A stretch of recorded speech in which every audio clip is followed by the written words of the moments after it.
Episode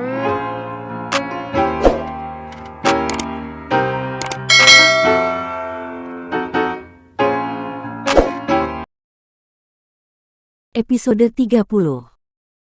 Malam itu alam semesta sepertinya tahu suasana hati kedua insan yang akan disatukan dalam pernikahan tanpa adanya cinta. Di balkon kamar, Shelina terduduk di sebuah kursi merenungi nasibnya yang selalu jauh dari kata bahagia. Ingin sekali dia menolak keputusan yang telah dibuat oleh keluarga Permana. Namun sebagai seorang wanita, dia juga tidak ingin kehilangan kehormatan tanpa adanya tanggung jawab. Tanpa melepaskan pandangannya ke arah langit yang ditutupi awan hitam, Shelina pun mulai berkata-kata. Aku hanyalah wanita biasa yang tidak pantas untuk bersanding dengannya. Dia bagaikan langit di atas sana, sedangkan aku bagaikan bumi tempat berpijak setiap makhluk. Tapi kehormatan yang sudah aku jaga selama ini, tidak akan bisa kembali lagi. Jadi mau dan tidak mau aku harus menikah dengannya.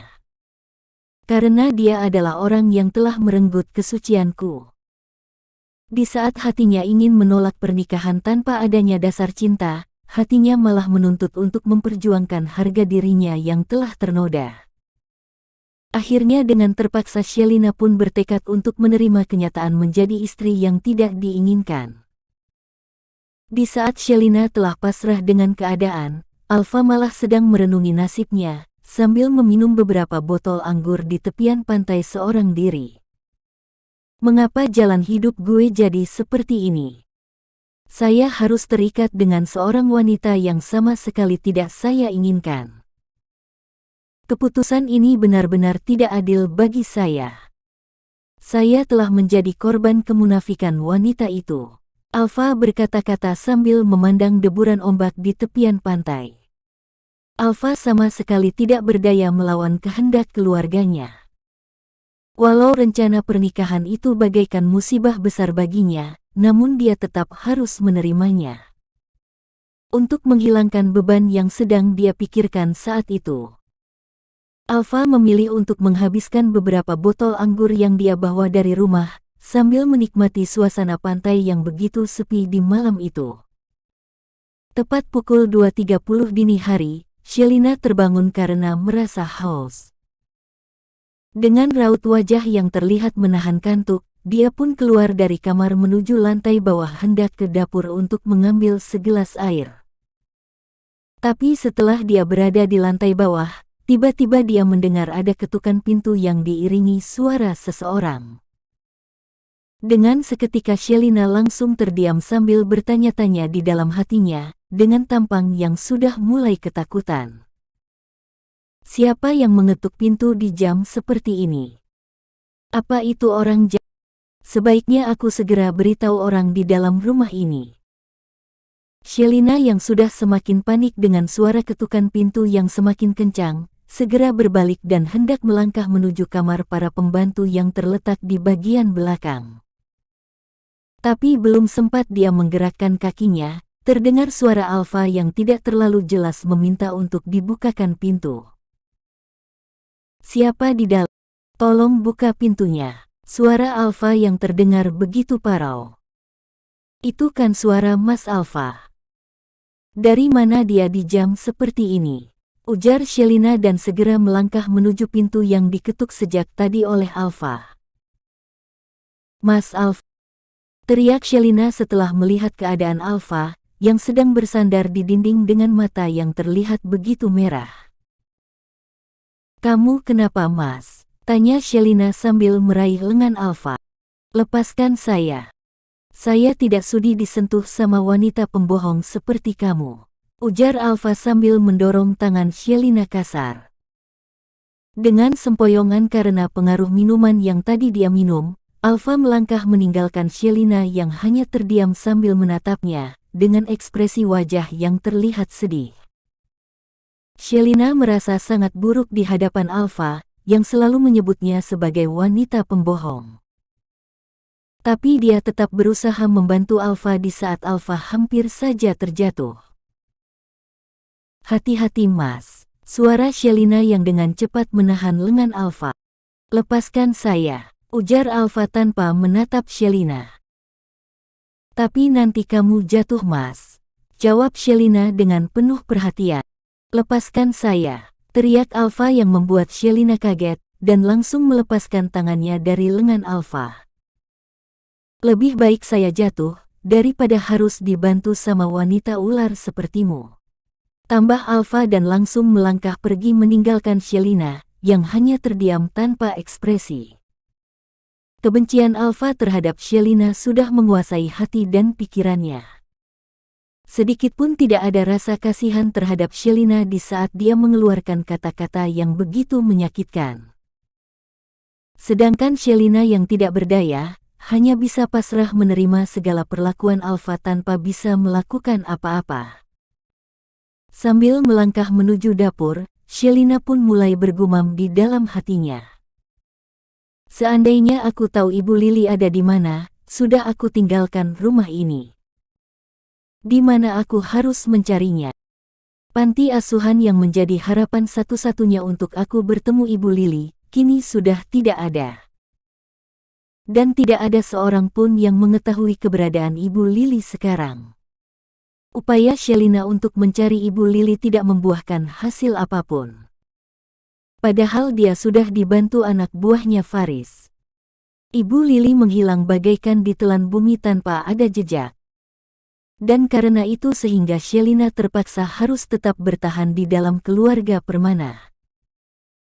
Walaupun dia sangat tidak betah dengan sikap Alfa, namun tidak ada tempat yang lebih aman baginya untuk berlindung dari segala bahaya di luar sana. Apalagi dia sangat yakin kalau ayah angkatnya pasti tidak akan tinggal diam walaupun dia sudah berada di tempat yang sangat jauh. Selesai meminum segelas air di dapur, Shelina pun memilih untuk mencuci piring kotor yang ada di tempat cucian piring. Kebiasaan Shelina itulah yang membuat para wanita yang ada di dalam rumah itu sangat menyayanginya. Terutama kedua pembantu yang bekerja di rumah besar itu. Baru sebentar berada di dalam keluarga Permana, Shelina sudah sangat dekat dengan semua orang terkecuali Alfa. "Non Seli, apa yang Non lakukan?" tanya Bituti yang baru saja memasuki dapur bersama Biira yang lebih tua darinya. "Ya ampun Non, mengapa Non harus repot-repot? Ini tugas Bib. Non gak usah mengerjakannya," sambung Biira dengan ekspresi kaget. "Gak apa-apa Bi, aku tuh suka kerja di dapur. Kalau di London, aku biasanya bangun lebih pagi dari sekarang. Soalnya semua pekerjaan rumah aku yang kerjakan," jawab Shelina yang membuat kedua bibi yang ada di sampingnya semakin bangga dengan sosok cantik dan sederhana di samping mereka. Keluarga Permana memang tidak salah memilih Non Seli untuk menjadi istrinya Mas Alfa. "Iya kan Mbah?" tanya Bituti kepada Biira yang dia panggil dengan sebutan Mbah. "Iya dong. Apalagi Non Seli ini wanita yang sangat sempurna. Sudah cantik, rajin, baik, lembut, pokoknya sempurna deh," jawab Biira memuji Shelina yang hanya terdiam dengan senyum yang begitu manis. Keramahan dan kebaikan kedua bibi itu selalu menjadi penghibur Shelina di saat dia sedang bersedih. Beban yang ada di dalam dirinya sedikit berkurang, dengan tingkah Bituti dan Biira yang sangat bersemangat juga ceria setiap harinya. Di saat dia hampir berputus asa menghadapi sikap Alfa, kedua bibi itu selalu hadir untuk memberinya semangat. Episode 31.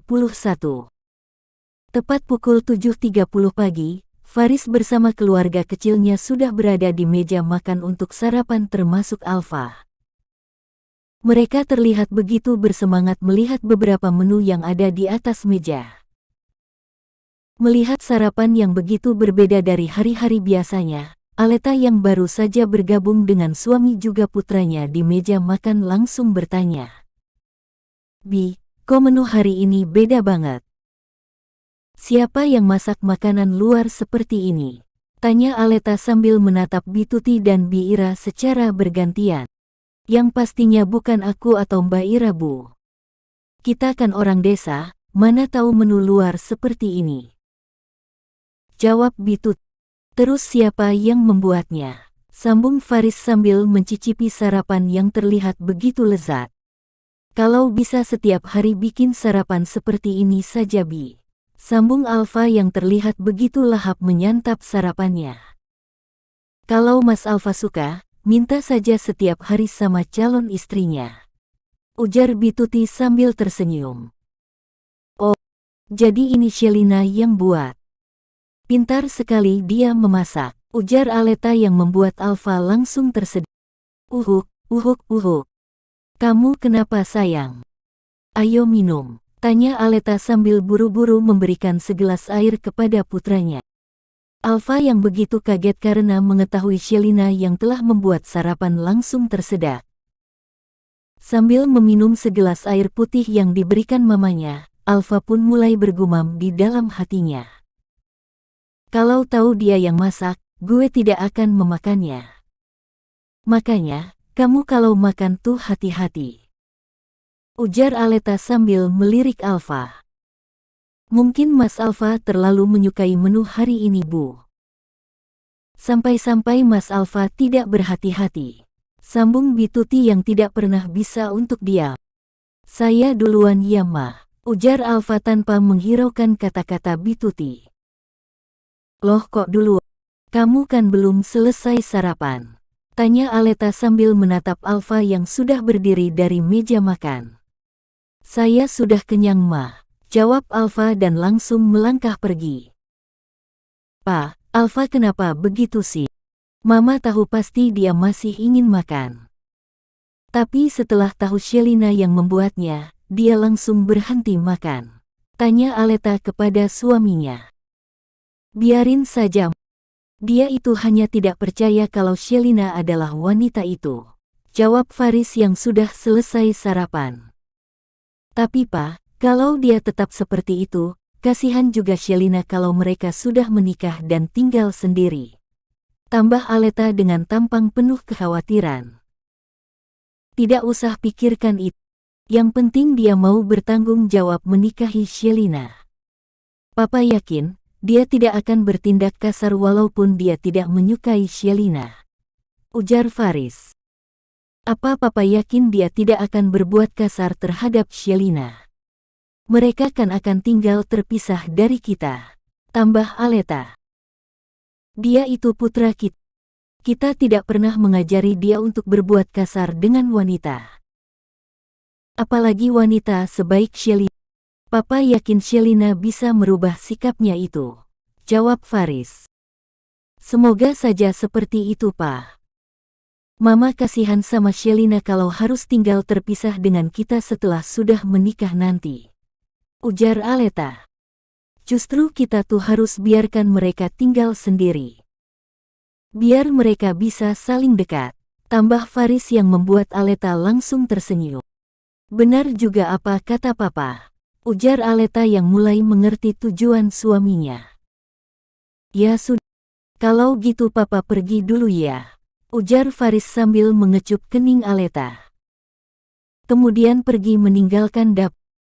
Shelina yang sudah terlihat rapi setelah selesai mandi, memutuskan untuk turun ke lantai bawah. Tapi di saat dia melewati kamar tidur Alfa, tidak sengaja dia melihat tempat tidur Alfa yang sangat berantakan dari depan pintu yang sedikit terbuka. Dengan segera dia pun memutuskan masuk ke dalam kamar Alfa untuk merapikan tempat tidur Alfa. Sayang, kamu lagi ngapain? Tanya Aleta yang sudah berada di depan pintu kamar Alfa bersama Mama Alira dan Almira. Maaf Tante, aku sudah lancang masuk ke kamar Mas Alfa. Tapi aku hanya ingin merapikan kamar Mas Alfa saja Tante. Jawab Shelina dengan tampang sedikit panik. Gak apa-apa sayang, kamu berhak kok masuk ke kamar Alfa. Lagian sebentar lagi kalian akan tinggal di dalam satu kamar. Sambung Mama Alira yang membuat wajah Shelina seketika jadi merah. Kalau sudah selesai ayo kita pergi sekarang. Ujar Aleta. Pergi kemana Tante? Tanya Shelly. Kita mau ke butik buat ukur baju pernikahan kalian. Sambung Almira tantenya Alfa. Di dalam perjalanan Shelina terlihat begitu gugup, memikirkan hari pernikahan mereka yang tinggal beberapa hari lagi. Melihat ekspresi Shelina, Mama Alira wanita yang penuh perhatian langsung bersuara. "Sayang, kamu kenapa?" tanya Mama Alira penuh perhatian. "Aku tidak apa-apa kok Oma. Aku hanya sedikit gugup saja," jawab Shelina jujur. "Itu hal yang biasa. Semua wanita yang akan menjadi pengantin pasti merasakan itu. Oma juga pernah merasakan hal yang sama. Apalagi kita menikah dengan laki-laki seperti tembok. Tapi tidak usah dipikiran. Yakinlah. Sekeras apapun karang di laut sana, akan tetap hancur dengan deburan ombak yang setiap hari menghantam." Kata-kata Mama Alira yang terdengar begitu bijak. "Iya Sel, kamu nggak perlu cemas. Semua laki-laki yang terlahir dalam keluarga permana memiliki sifat seperti itu. Tapi di balik sikap batu mereka adalah laki-laki yang penyayang terhadap wanita," sambung Almira. "Kamu tenang saja.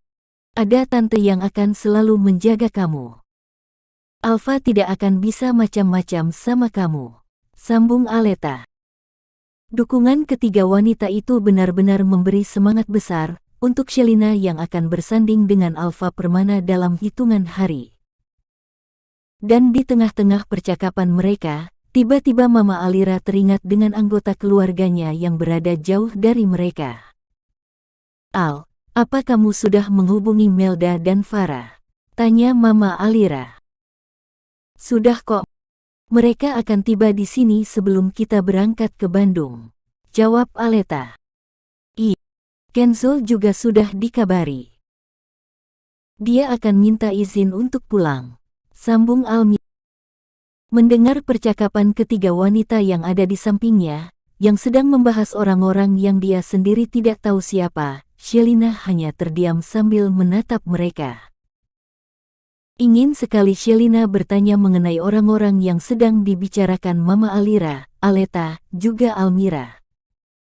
Tapi belum sempat dia bertanya, Mama Alira sudah duluan bersuara. "Sel, kita tuh lagi bahas keluarga kita yang akan datang untuk pernikahan kalian di Bandung nanti," jelas Mama Alira. "Kamu mau tahu siapa mereka?" tanya Mama Alira dan Shelina langsung mengangguk, mengiyakan pertanyaan Mama Alira. "Farah itu adik Alfa satu-satunya. Dia sudah menikah dengan Rian, kakak sepupunya sendiri. Dan sekarang mereka ada di Amerika. Mereka berdua sedang kuliah di sana. Dan Rian juga memiliki beberapa bisnis di sana," jelas Mama Alira yang membuat Shelina jadi bingung dan kaget.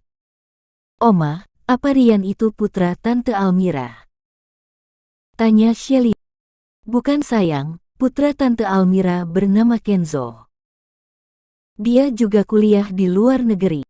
Rian itu putra satu-satunya keponakan Oma dan Opa, yang bernama Mel. Dia tinggal di Malaysia bersama suaminya Reza. Dan Reza itu saudara sepupunya ibu mertua kamu," jelas Mama Alira yang membuat Shelina pun mengerti. Mendengar penjelasan tentang keluarga Permana yang menikah dengan saudara, membuat Shelina sedikit merasa minder. Karena biar bagaimanapun, dia hanyalah orang asing yang masuk di dalam keluarga terpandang itu, karena jebakan ayah angkatnya sendiri. Bersambung.